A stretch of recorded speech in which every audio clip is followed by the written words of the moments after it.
Welcome back. The panel is joining us. Jeffrey Goldberg, editor-in-chief of The Atlantic magazine, which is out with its own new book this week, The American Crisis. NBC News Capitol Hill correspondent Casey Hunt and Republican strategist Al Cardenas. And Jeffrey Goldberg, I don't want to demoralize you about The Atlantic's book that's being launched, but I want to put up the Trump Book Club of this last sort of 10 days that we've seen a deluge of what I would call new information about the president, or perhaps information that people feel the need that needed to get out before the election. And I actually, Jeffrey, think that your reporting from last week about what the president had said about those that served in the military fits into this. The Woodward book and the Woodward tapes fits into this. Is that what we're watching going on right now? Yeah, I mean, I think you're seeing more and more information come out about Trump and his views. What's so interesting about this moment is, well, there's two things. One is that much of the material that's coming out is being provided by Donald Trump himself. That's pretty unusual, 60 days or so out from an election, his various confessions to Bob Woodward.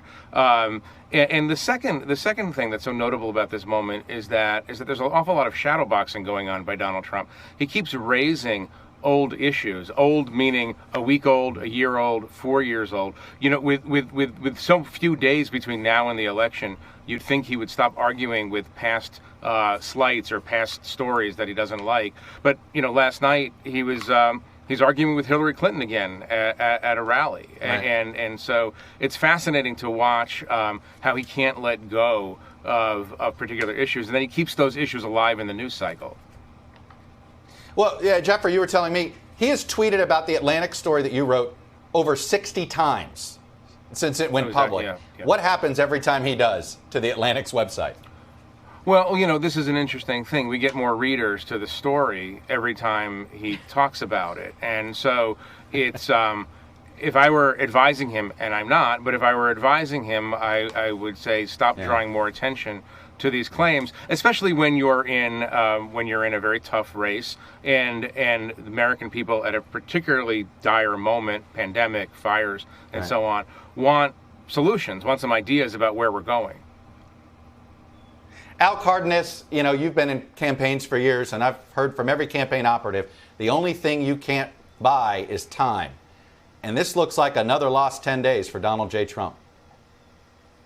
It is, and every day counts in these races, although I'll tell you, sadly or tragically, I think lying has become a character defect from the president that's been accepted by many of his supporters. I don't know if 20,000 lies or the many more lies being exposed in these books, as serious as they are, making a major, meaningful impact on the outcome of a race. I think people on his side and the other side have bought into the fact that there's huge character defect on the President of the United States, and for some reason, people are accepting it as a norm. That's a challenge being faced in the election.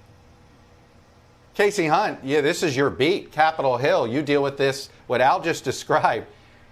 There's a whole bunch of elected Republicans. We said some conservatives have been trying to back up the president on the no panic, but we noted not many of them were elected.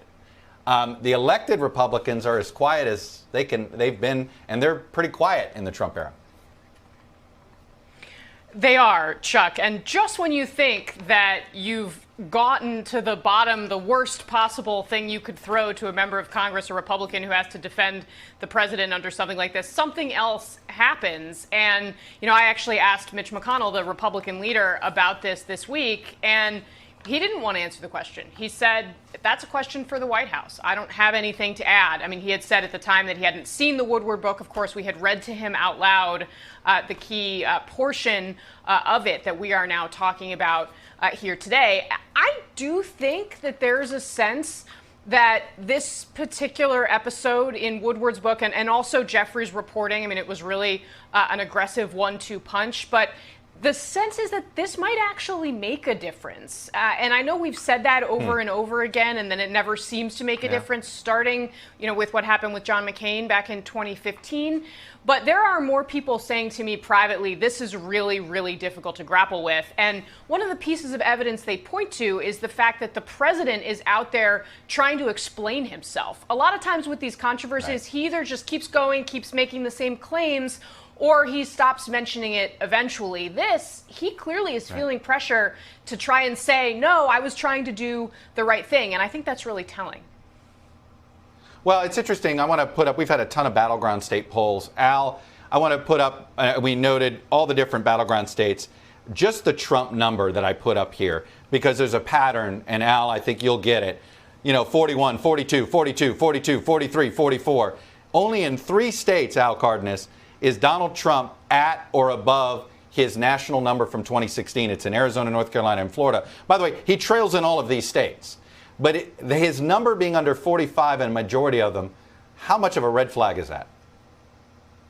Well, that's a huge red flag. And frankly, with respect to Florida, if the Republicans don't win Florida, president doesn't win Florida, he doesn't win. There isn't a single model out there that shows the president getting to 270 electoral votes without winning the state of Florida. And the fact that he's under in Florida is quite shocking, because historically, if you look at Florida, every incumbent except one who won Florida the first election wins it the second time. And, the voter registration numbers have narrowed to the Republicans' favor in Florida and so forth. So you take Florida and you take the other 2 states where he's still under, but the other ones where he's at 42%, and the number of undecided voters is so low, that's a real red flag.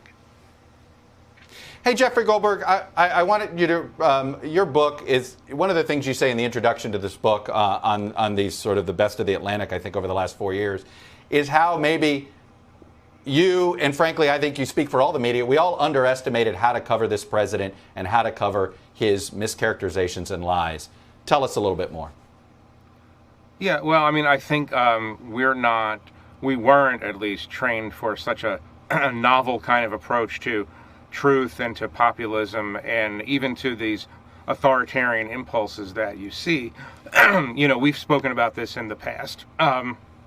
You have somebody who doesn't, as Al just mentioned, there's 20,000 or more lies documented by the Washington Post. And usually until this presidency, when a president is called out for lying, they usually trim their sails a little bit, or they apologize, or they explain.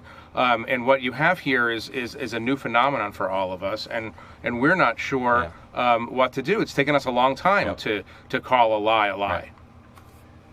As I've said, the only way to understand this is to realize he doesn't have shame about it. And when we lose our ability to shame a politician, we lose a lot of our power, that's for sure.